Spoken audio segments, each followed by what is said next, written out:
The Samsung Galaxy S25 Ultra takes AI on phones to the next level with the ability to perform actions across multiple apps at once.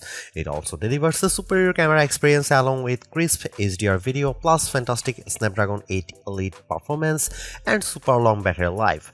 I just wish QI2 wireless charging support didn't require a case. Here is the most ironic thing about the Galaxy S25 Ultra. The moment it launched, lots of people were calling out Samsung for copying the iPhone's design. But after testing this device, I actually think the S25 Ultra is the closest Samsung has come to convincing me to ditch my iPhone.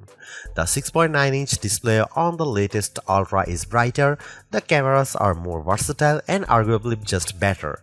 And the S25 Ultra is packed with smarter AI features I wish the iPhone 16 Pro Max had, like the ability to perform multiple actions at once across apps using just your voice.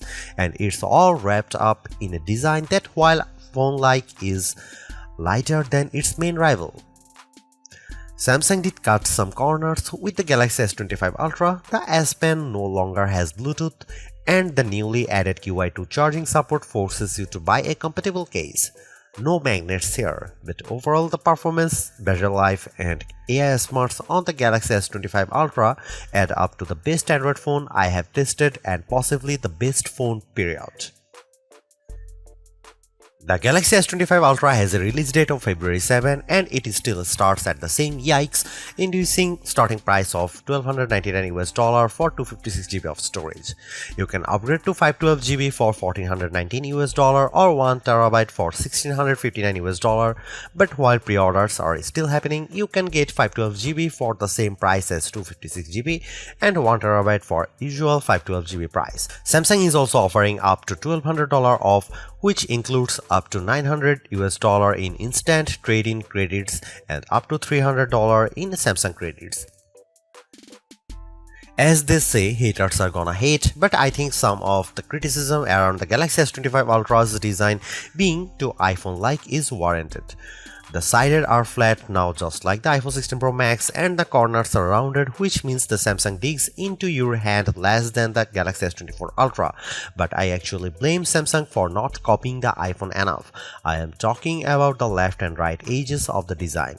They are too sharp for my taste and make the phone less comfortable to hold and use.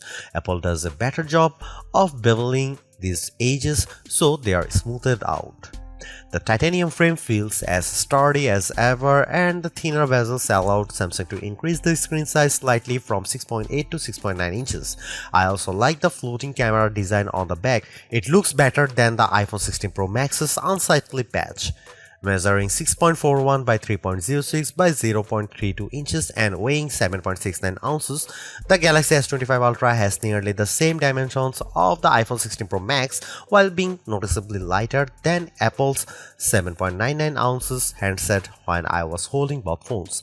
The Galaxy S24 Ultra weighted in at 8.22 ounces while being slightly thicker 0.34 inches.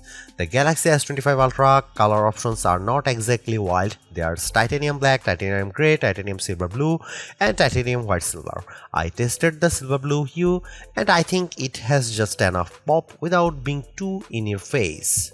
If you are feeling more adventurous, Samsung.com is also offering online exclusive colors like Jade Green, Jet Black and Pink Gold. There's two design trade-offs I need to talk about here. One way Samsung cut down on the weight is a notable downgrade to the S25 Ultra that removes the Bluetooth radio from the S Pen. That means you can't perform air gesture like taking photos remotely. Though Samsung says it removed Bluetooth because not enough people were using the feature. The second trade-off is that Samsung Galaxy S25 Ultra has half-aged QI2 charging support. I say that because the magnets are not built into the phone itself. So if you want to easily attach two magnetic UI accessories like docks and car mounts, you are going to have to spring for a special case. The Galaxy S25 Ultra's display is the closest to perfect we have tested yet, and that's saying something because the S24 Ultra was freaking good. The size has grown from 6.8 to 6.9 inches thanks to slimmer bezels, and that makes this an even more immersive canvas for movies, games, and more. When watching the trailer for Superman side by side with its predecessor, the Galaxy S25 Ultra's display was a bit more vivid and brighter than the S24 Ultra when viewed outdoors. I then watched the same trailer on the S25 Ultra and iPhone 16 Pro Max indoors, and I'd say they were neck and neck, with the Samsung doing slightly better in darker scenes like those with stars. In our lab testing, the Galaxy S25 Ultra turned in a max brightness of 1860 nits. That doesn't eclipse the insane score the Google Pixel 9 Pro XL turned in 2469 nits, but it does beat the iPhone 16 Pro Max 1553 nits by a fair margin. The Galaxy S25 Ultra also turned in better scores for color saturation, covering 128.1% of sRGB color gamut and 90.8% of DCI-P3 color space. The iPhone 16 Pro Max hit 114% and 80.9% respectively. Samsung even won out in terms of color accuracy with a Delta E score of 0.24, Apple's flagship scored 0.26. You can get even richer color if you set the Samsung display to vivid mode. The S25 Ultra's screen promises better durability too. Though we have not been able to test it, it's made of Corning Gorilla Armor 2, which is designed to provide better drop protection and better scratch resistance. There is always that one feature that you want to show your family and friends when checking out a new phone, and with the Galaxy S25 Ultra, that's cross-app action. With Google Gemini now deeply integrated into Samsung's flagship, you can accomplish multiple things at once using just your voice. For example, I pressed the side button on the S25 Ultra and said look up the date and time of the Oscars, and I added it to my calendar and then text it to Mike. The phone then looked up the info and I could see it connecting to Google Workplace to make the addition to my calendar. It then sent the text to my brother with the relevant info. That's pretty impressive, and it shows the potential of agentic AI on your phone. I also asked Google Gemini to look up the top 5 rooftop bars near me in New York City and then output the list to Samsung Notes, making sure to include the phone number and address for each one. Within several seconds, I had my list. Cross-app actions work with Samsung's apps, Google's apps, and third-party apps like WhatsApp and Spotify, and I'd certainly like to see this list expand. Another helpful new AI feature is AI Select, a key part of Samsung's One UI 7 software that can look at the content on your screen and provide contextually relevant suggestions. For example, I could easily turn a portion of a YouTube short video into a GIF with a couple of taps. Note that this feature is different from the popular Circle to Search, which gains new powers with Galaxy S25 Ultra. You still long press the home button to activate Circle to Search, but it can now recognize emails, phone numbers, and URLs on your screen. You just tap and go. Plus, Circle to Search can now recognize sounds or music in things like videos. Personalization is another big theme with Galaxy S25 Ultra and One UI 7, and that comes with two major AI features. The first is Now Brief, which can give you a quick summary to start your day. You will be able to see the latest weather, your upcoming appointments, and the latest news at a glance, as well as suggest a Spotify playlist. The idea is that Now Brief will get smarter over time as it learns more about you via what's called the personal data engine. Think of it as a personalized large language model. The Now Brief can also summarize things like the energy score from your Galaxy Watch, as well as show highlight photos from your day out. I'd like to give Now Brief more time to see if it lives up to its actionable insights promises, but at least during my testing, it was a bit too bare bones. The Now bar is a hand tool that's designed to give you timely info on your lock screen from sports scores and reminders to timers and directions. It's very similar to live activities on the iPhone, and I like how you can easily flip between multiple alert boxes on your home screen which are stacked on top of each other like cards. However, I'd like to see Samsung add more partners such as Uber for seeing your rideshare status at a glance or DoorDash for your delivery updates. The Galaxy S25 Ultra has lots of other AI powers that are worth trying out.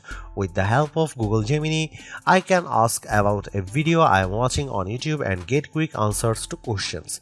For example, I asked Gemini to summarize the top 25 AI features announced during Unpacked, and the AI analyzed the video and came back with a list.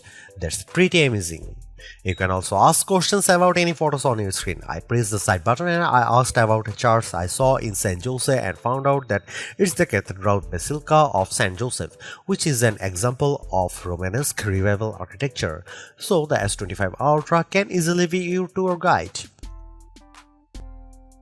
The Galaxy S25 Ultra doesn't offer much in the way of camera hardware changes. The key upgrade involves the ultra-wide sensor, which gets a boost from 12 megapixel on the S24 Ultra to 50 megapixel. This means better detail in your shots as well as the promise of sharper macro photos. Otherwise, you get the same 200 megapixel main sensor, 50 megapixel 5x telephoto, 10 megapixel 3x telephoto, and 12 megapixel front shooter found on Samsung's previous Ultra model. Here are some camera samples of Samsung Galaxy S25 Ultra.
Sure, the Galaxy S25 Ultra is an iterative update, but Samsung has made big improvements where it matters most, including introducing AI features that will save you time and make your life easier.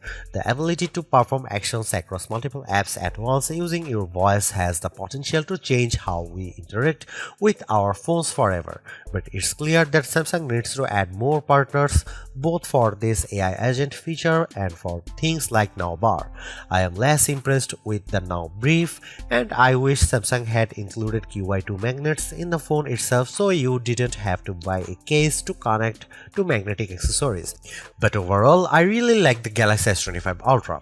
Its AI smarts, vivid display, mostly top-notch cameras, super smooth performance, and long battery life add up to a very impressive flagship, so impressive that I am tempted to switch to Android myself. Thanks for watching, see you in the next one.